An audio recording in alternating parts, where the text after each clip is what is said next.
Welcome back to the channel, guys. Today you're joining us to basically hear a little bit of background information about my E46 M3.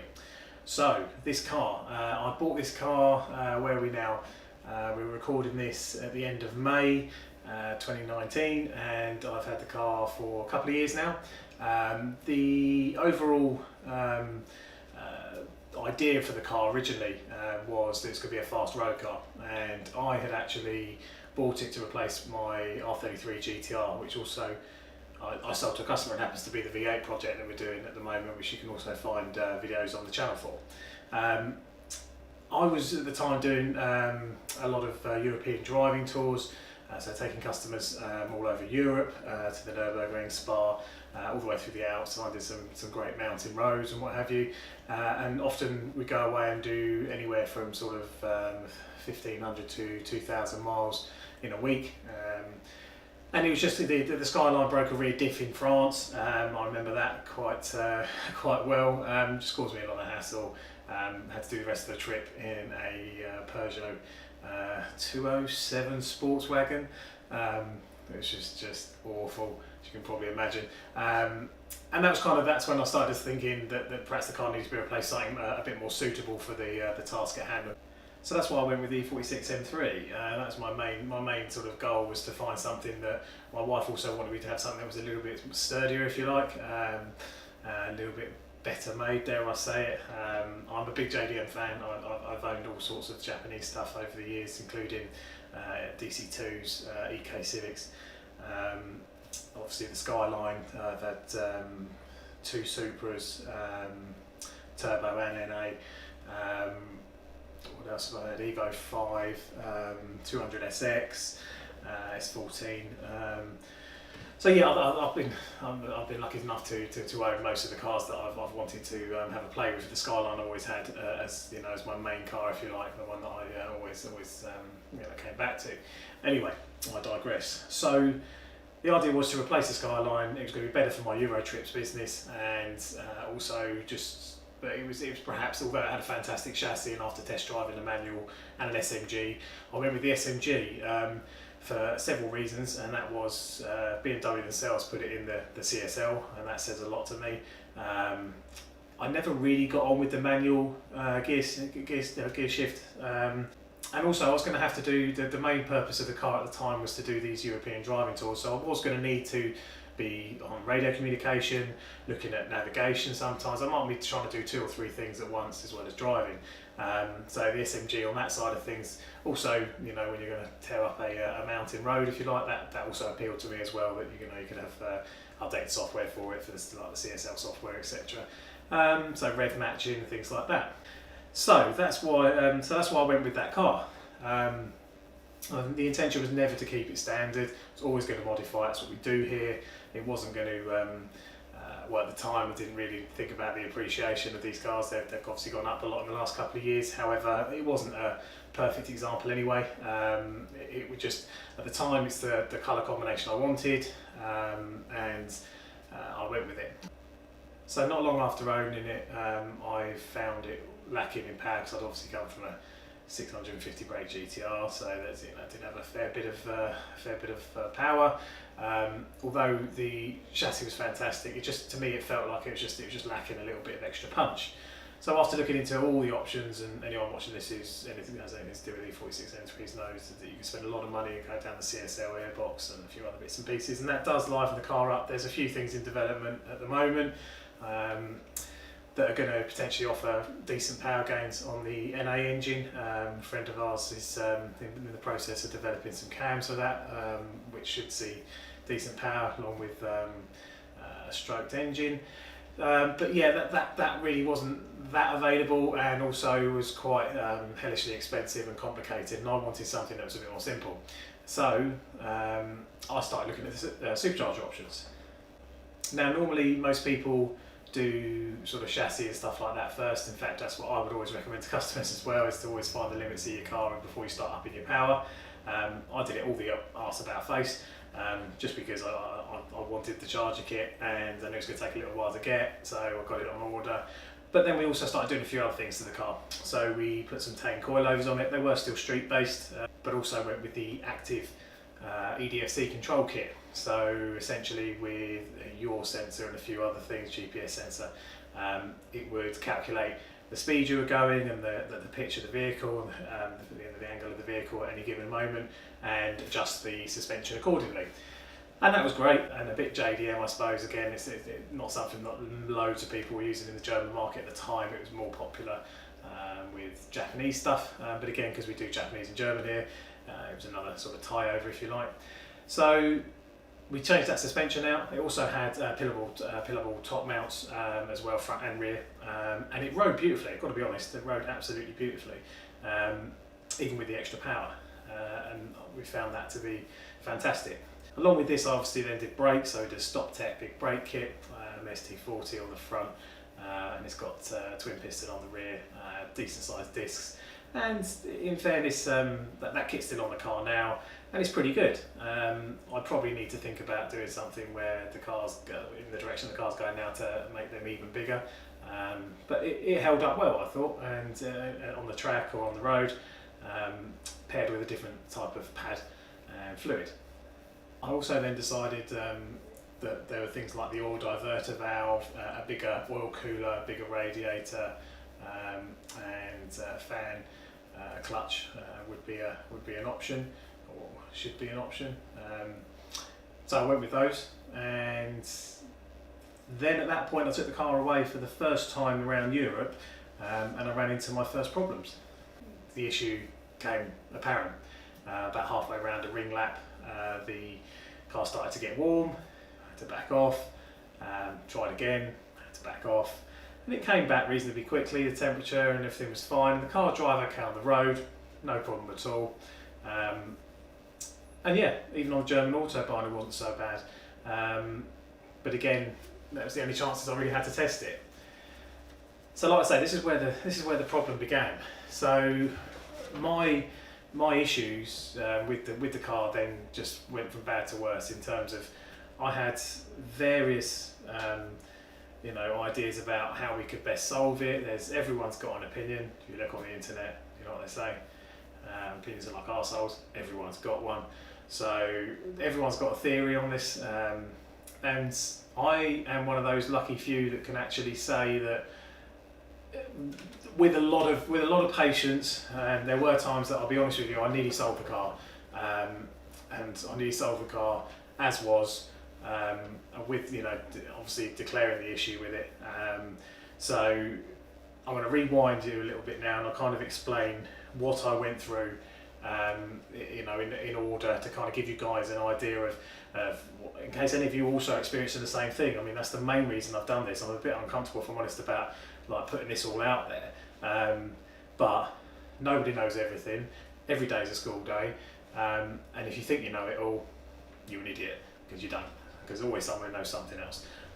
So information is power, as they say. And the frustrating thing is that a lot of the time you have to spend money on certain things to change certain things, and it's not, no one's got a bottomless pit of money. But this was something that took a while because I simply couldn't afford to keep spending money on it. And also putting labour time into it as well, because the guys in the shop were obviously working on it. I was working on it. It was just getting to it was getting extremely frustrating for everybody as well, just chasing, I feel like we're chasing our tails, we couldn't quite figure it out. So yeah, like I say, let me rewind. I'm going to go back to the beginning and tell you all what we changed and how we did it, and what the results were, and how we've got to where we are today with the problem. Okay, so stage one in our cooling escapade is the addition of a Mishimoto radiator over the factory one, with a 12-inch electric pull type Mishimoto fan. Problem still there. Stage two involved removing the helper fan assembly completely, so all the surrounds, and also manufacturing a couple of we knocked up a couple of side plates for the new Mishimoto rad. So like cooling plates, if you like, that went down the side, again just to help direct the air at the radiator. And at the same time we also checked the thermostat operation to be working okay. So then we moved on to stage 3.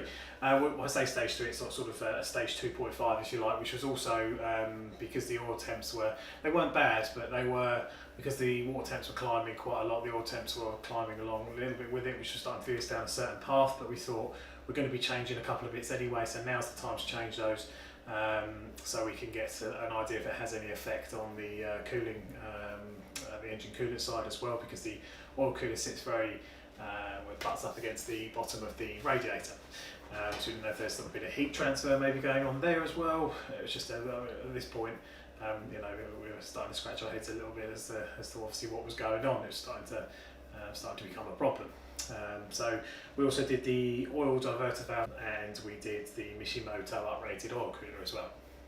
Stage 3, after speaking to some specialists, I was advised that the Mishimoto rads were no good for this particular application. I'd always used them on my Jap stuff and never had any issues.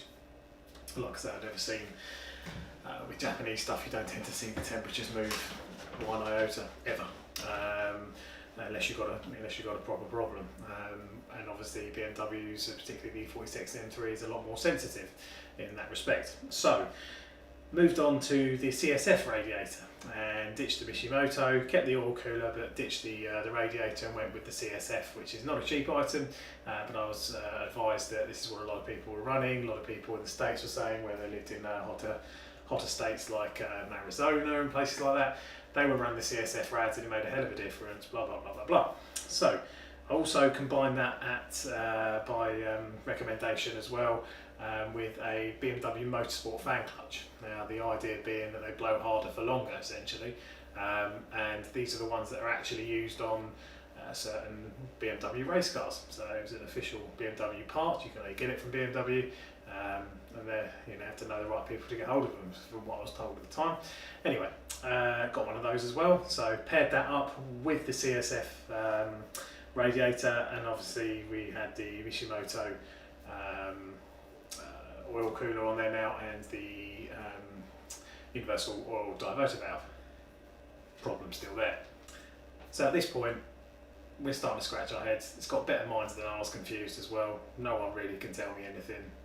It's just we decided that we're going to take a proactive approach to the cooling system as a whole and completely ditch everything from the cooling system and go to an electric setup and just go for a race car setup on it and just see if we could.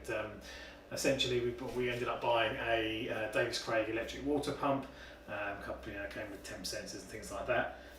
We removed the thermostat during the install, obviously, and gutted the water pump. So we machined off the fans, off the fins, off the water pump, to allow the water to travel around the system as it should. And yeah, the first test seemed good.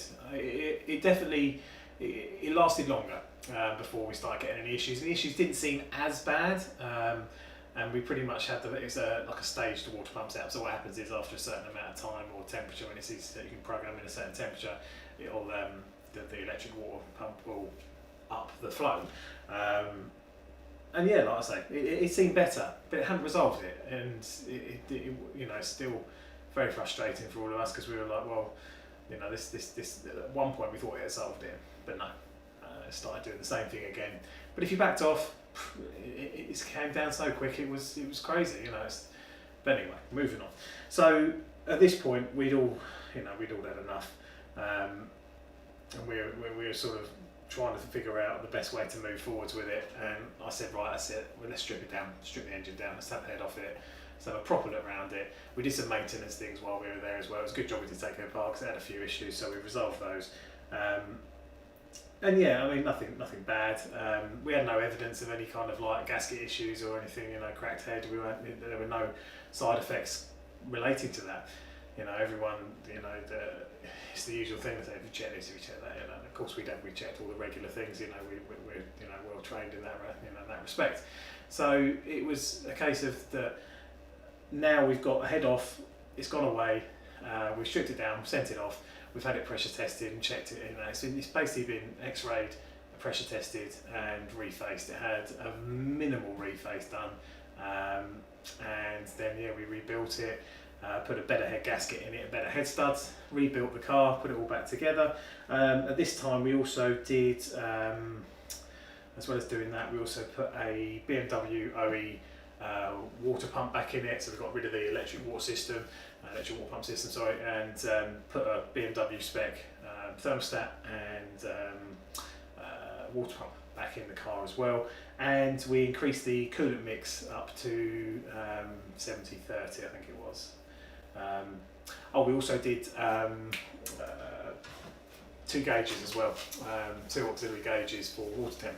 So we're really now starting to see what's going on at the top end and the bottom end of the engine, seeing if there's any restrictions, seeing if there's we had suspicions that maybe there's some sort of a hot pocket in the cooling system, but again we couldn't prove it.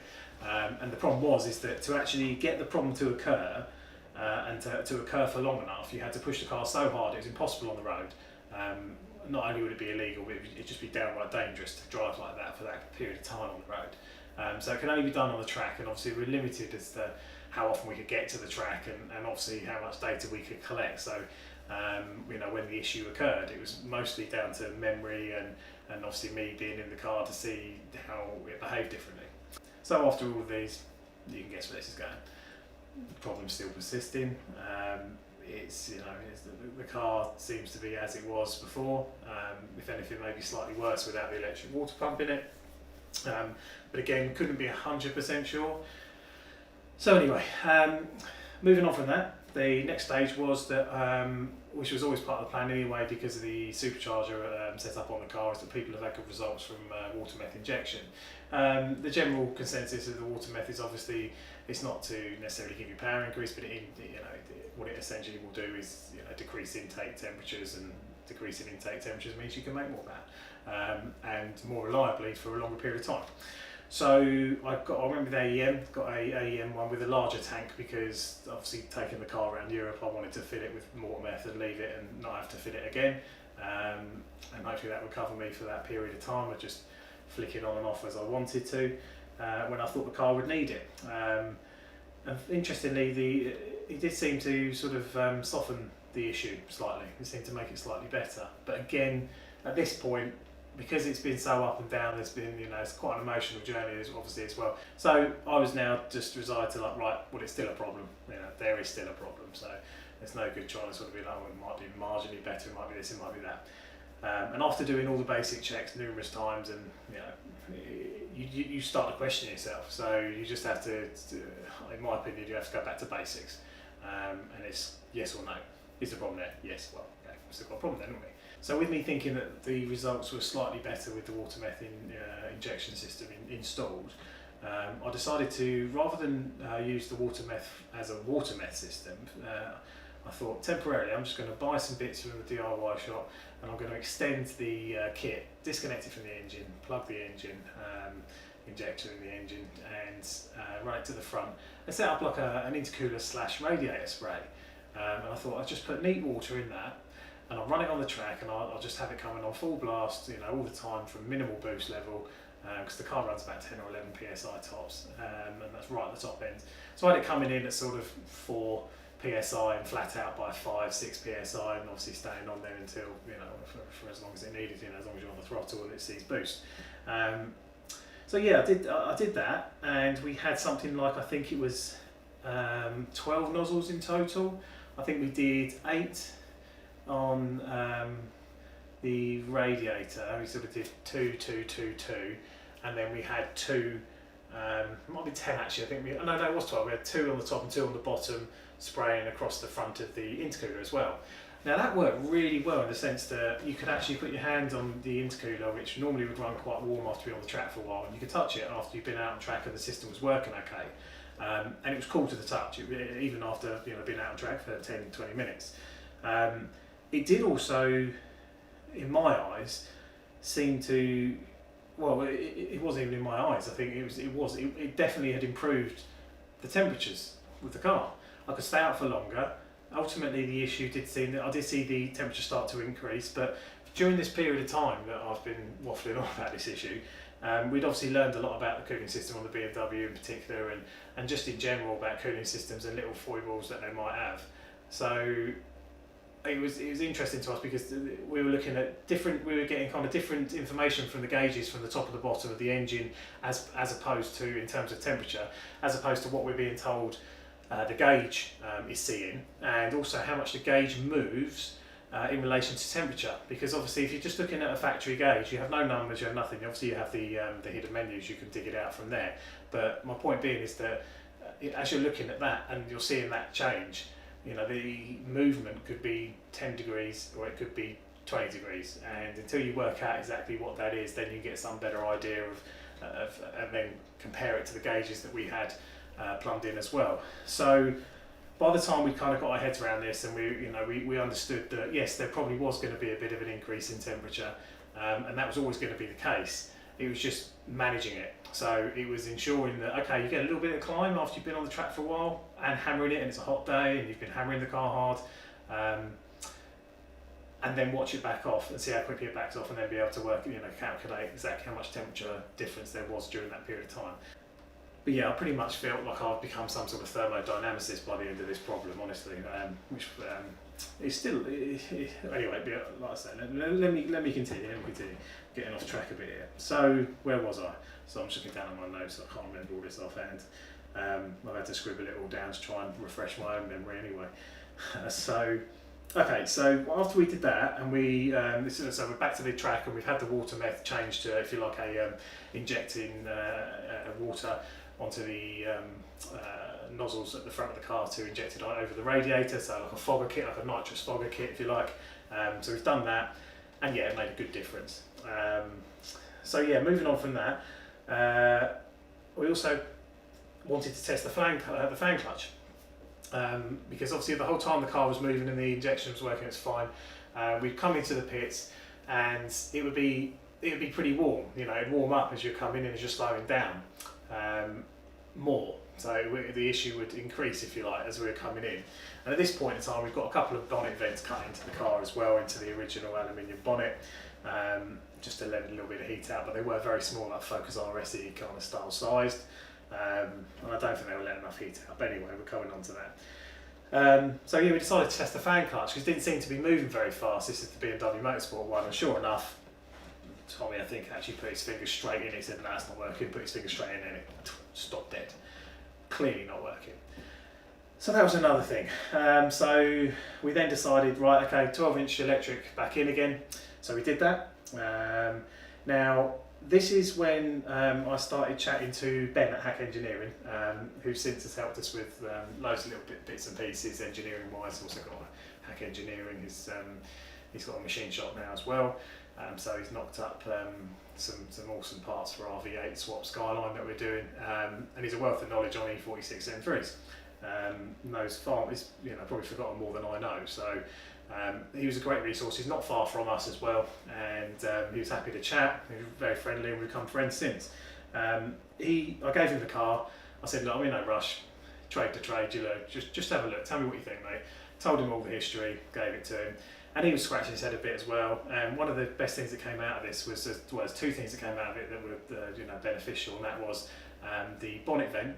There's a particular bonnet vent that he recommended using, which is on, I believe, Time Attack M3. I think his Instagram is. It's on his vehicle, or it was on a similar vehicle. And he said they'd had great success with it, where it was basically you could, it was a twin blade setup that sat effectively behind the radiator, so it would draw the hot air off the back of the rad, because it's quite cramped in there. Even more now, because as I'm about to tell you, Ben recommended someone by the name of Colin Ray, and Colin Ray he's a fabricator, and he specialises in aluminium fabrications. His company's called Creative Aluminium Fabrications, and he has been making E46 M3 rads for people for a while, and it was a godsend. I mean, the guy's absolutely brilliant. He got it done fast, so I could go and test it. He wanted feedback. He made some changes to it as well, which I'll come on to, but essentially what it was an E46 M3 radiator, double the thickness of a standard rad. Manages to fit in, nicely still. There's a couple of little bits that you need to play with, but obviously with mine having the supercharger on it, I adopted for the 7 rib pulley upgrade. So that 7 pulley upgrade obviously sits out a bit further. So there was a bit of adjustment that needed to be done to the top hose, sent it away, came back 2 days later, including the fab work done. So just phenomenally quick turnaround. He must have done it the same day and posted it out the same day. Got it back to me, clearance was excellent. Got it back on the car. Then I took it for another test, and this time obviously I had his radiator with the Mishimoto 12-inch electric pull fan on the, and it just fitted in. Luckily the Mishimoto ones are very thin. A spool one, the equivalent spool one, won't fit there. So yeah, I was just very lucky with that just about fitting in the space allowed. Now, so this time I decided to buy a thermo imaging gun from my local Snap-on rep, because he promoted it, I think, or it was on the promos at the time, or he brought it round, and I was like, do you know what, I'm having that. That's I've actually got a use for that as we speak. And it became invaluable, if I'm honest. You can take images, you can save pictures and stuff, record images, and look at temperatures, real time, what have you. So it was very, very useful. Anyway, so with that, we also decided to test the electric fan because we have problems with the fan clutch. In fact, I think there was another fan clutch that had blown out before the motorsport one. I think I might have forgotten that. Like I say, it's hard to remember. It's gone over such a long period of time and such a lot of stuff's happened. Issues like this because it's your own car as well. Anyone in the trade knows your car comes to the back of the queue because you've got to sort your paying customers out first. So it is difficult when trying to resolve issues like this and keep keep focused on it. So because you keep having to go there, come back, go there, come back, go there, come back. So yeah, we did. We thought we'd test the electric fan, and lo and behold, the reversing the standard wiring setup for the BMW, which I had confirmed as well via even Ben Hack said to me as well. This was very strange. He couldn't quite understand it. Is that the wiring basically switched around on the Mishimoto, because I just thought the fan, when I was testing the fan, it just didn't seem to be pulling hard enough at all. And I also bought a wind meter as well, and it just wasn't showing the figures it was supposed to show, anything like it. I thought, that's weird. Okay, so just shits and giggles, just changed the wiring around, tested it, and yeah, my God, the difference was phenomenal. So I was like, right, well that cannot be a bad thing. So all we've got to do now is check that it does stage itself along with the temperature sensor, and it does build up when it needs to. It'll run flat out and pull that kind of air off the rad. So yeah, we took it testing. There was a bit of a pause in between. Took it road testing. This is the interesting thing, right? So I took it out late one night and I went for a blast on a back road that I know, and swiftly then exited onto from that back road where I could lean on it a little bit hard onto a dual carriageway and gave it some beans. And then I pulled over on. I deliberately then stopped the car, very, very quickly into a lay-by and let it idle and just sat there. The needle hadn't moved, and I'd just done a decent pull in it and a decent run around the back road and a decent pull up the dual carriageway, and then yanked it off into a lay-by, and then yanked it off into a lay-by. I probably can't say that, can I? That sounds well dodged. Pulled over into a lay-by, let's say that, and just sat there with it idling, like I say, and yeah, the needle didn't move. I thought it's just, this can't be right, sure, this can't be right. Anyway, so I repeated the procedure several times, and it was absolutely rock solid, rock solid. Now, bearing in mind on the road, it had been hard to show this problem, but you'd see signs of it, and it just felt different. The car felt different. It just, when you're getting somewhere after you've been chasing the problem for ages, you just get a feeling. I mean, it's just you work around cars for a long time. Everyone says they have personalities and all the rest of it, and it just felt like something clicked, and it was like, my God, in a moment, in a split second, your complete kind of feelings and emotions and everything towards that vehicle had kind of just changed. It was like, this is something, this is something good here. We're onto something good here. So anyway, I drove it back to the workshop, parked it up, and booked the next track day. Also worth bearing in mind at this point that I didn't have the water meth attached anywhere in any way, shape or form. So it's not attached to the engine, it's not spraying the intercooler, got no fogger kit, nothing. It's completely disconnected, tank's empty, not working, and still behaved itself that well. So here we are, the next track day. This was, I don't know when this was now. this was towards the end of the season last year, so 2018, September maybe? I don't know, I'll have to get the lads to confirm that one, but anyway, Snetterton 300, that's where we decided to go. We tend to go there because the car's quite suited, you know, to that track. I took it out, did 10 minutes, car's absolutely fine. Not even moved, needle's not even moved, and I've gone on it hard after they've literally gone out, first warm-up lap, and then I've leaned on it the entire time. I've cooked the brakes, you know, the brakes are getting a bit troubled, and you know, bearing in mind this car's a full weight car, and obviously with my fat ass in it, it's another 100 and something kilos. So yeah, it's still fine. It's still fine. It's absolutely amazing. Yeah, this is great. So I come back in. I said to the guys, I was like, honestly, I think we've nailed it. This is it. You know, I think, you know, the radiator, a combination of so yeah, okay. So I've gone back out again, and I went out for a 20-minute session, maybe longer. I think some of the guys saying I was out in half an hour, to the point where they're coming out to the pit wall saying, "Come in, come in." And I could even feel the fact the car was getting slower. I could feel the heat soak in the engine. Now this is where I'm glad I stayed out, because I had the heat soak. I definitely had heat soak in the engine bay.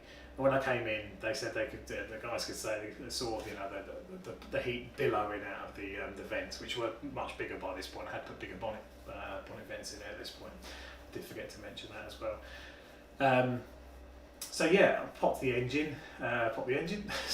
bonnet. Had my thermo imaging gun, took a couple of temperature readings, and I think, you know, we'd actually got somewhere with it. So yeah, that was towards the end of last year. Now, on that day we continued to take the car out, and we took it out for long sessions, you know, 20 minutes plus, you know, each time. Before, it'd only been 10 minutes or so. You know, do 3-4 laps, come in 10 sort of 15 minutes. This time it's half an hour, you know, I can't be out for at least. And we started towards the end of the day, and particularly when we'd kind of not left a particularly long time in between the sessions, did start to see the needle creep again. But this time it was creeping. We're talking 12 o'clock, 1 o'clock, 2 o'clock. So the sessions we did were probably double what we normally do. So say we do like a 15-minute session normally, we stretched that to half an hour. And we were leaving half an hour in between, maybe a bit longer. Now, one thing we did notice is that the car, we could tell how much time we spent on track, because we blew through a full tank and we blew through another 40 litres of fuel pretty quickly. That car's, you know, well into the single figures when it comes to being on track. But anyway, I digress. So we've been out, and when we left it a shorter gap of time, when we left like a shorter period of time between the sessions, the car definitely did start to suffer. You could feel it suffering in terms of, like, you could feel the lack of power over what it did, earlier on in the session, and particularly earlier on in the day. And this wasn't a particularly warm day either. You know, this was quite a good day for forced induction cars. And the needle did move. You know, it did start to move again. It would creep, but that's all it did. It crept, and it will go sort of from 12 to 1 to 2 o'clock and come back pretty quickly again if we backed off. But then I thought, do you know what? Fuck it. Just drive. So that's what I did. I just carried on. I just put my foot in it, carried on going. It's gone a long. This problem's been going on long enough. We've seen some sort of improvement. You know, what's the worst that's going to happen? You have to pull the engine apart again. Been there, done that. You know, we've done so much work to this car at this point, and luckily the braveness paid off. I mean, we saw the needle move. It crept, and that's all it did. It crept, and then it come back, and I'd stay on it. And Tommy was next to me. He's watching the gauges. And he was just advising me as I was driving, and then he'd be like, yeah, okay, she's creeping, and she's coming back, you know, and giving me some temperature readouts. And it was one of those moments where you just think, okay, now, you know, we've definitely got somewhere now. This is progress. Now you're probably asking, after all this waffling, that what's the conclusion? There isn't a definitive conclusion is the answer, so I apologise if you've watched this to have the be all and end all, definitive, resolution to the matter. There isn't, and it is still ongoing. to a certain extent. Now, when I say that, it doesn't affect the enjoyment of the car anymore, and it certainly isn't a problem, because, and by that by that simple term, what I mean is that it's not affecting the using the car and using the car hard. You can use the car hard, and the temperature pulls back, and we've had it on track since, but there'll be more on that in upcoming videos. But all I can say is that my particular theory, and to be fair, I say our theory because it is, it's not just me, but we've come up with a theory here that essentially there isn't much space between the radiator and the engine block. There isn't a lot of room for air to evacuate from that area, and it's very hard to channel the air in that area in the right direction. So in essence, what I think is happening is the reason the fan clutches, the viscous fan clutch is cooked, is exactly that. They're cooked. They were in a hot space and couldn't cool down enough and quick enough, and that cooked both the viscous fan clutches. Obviously the electric fan will stand up to that kind of abuse a bit easier, but ultimately that could fail as well because of it. However, through a combination of better cooling, airflow from the front of the car and out through the bonnet, through the radiator and then out through the bonnet, that's helped us, and making some other changes like a thicker radiator, a stronger coolant mix, and just lots of little bits and pieces, I believe has resolved the issue to, maybe not to my satisfaction at the moment, but it's certainly made it a lot better. Now we want to reintroduce the water meth now back into the engine, just have it set up on the engine. We may well go for like a cryo style kit for the intercooler, and that will help cool the intercooler and possibly the radiator as well for when it gets particularly hot and you've been on a longer track session. But yeah, well, time will tell on this one. All I'll say is that keep them peeled, because this is, and please subscribe to the channel if you're interested in this vehicle in particular, or any of our other vehicles. Check out our channel obviously to find some more interesting content, because we do deal with quite a varied selection of vehicles here. And yeah, there'll be lots more coming up on the M3. We've got big plans for it. They've already been implemented, some of them, since recording this. We would have done some more changes, and the car's going to change dramatically.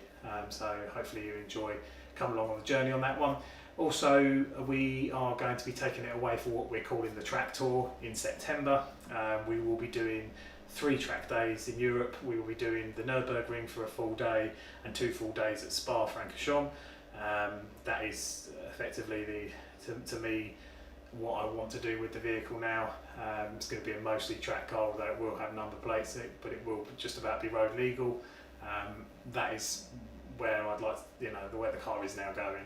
We hope you've enjoyed the video, and even more I hope that someone out there has got something out of this, because even if just one person gets something that's beneficial and it saves them some money, and they go down a certain route with their problem, and how they can address it, and hopefully the information we've put out there helps them, then fantastic. I'm a happy man.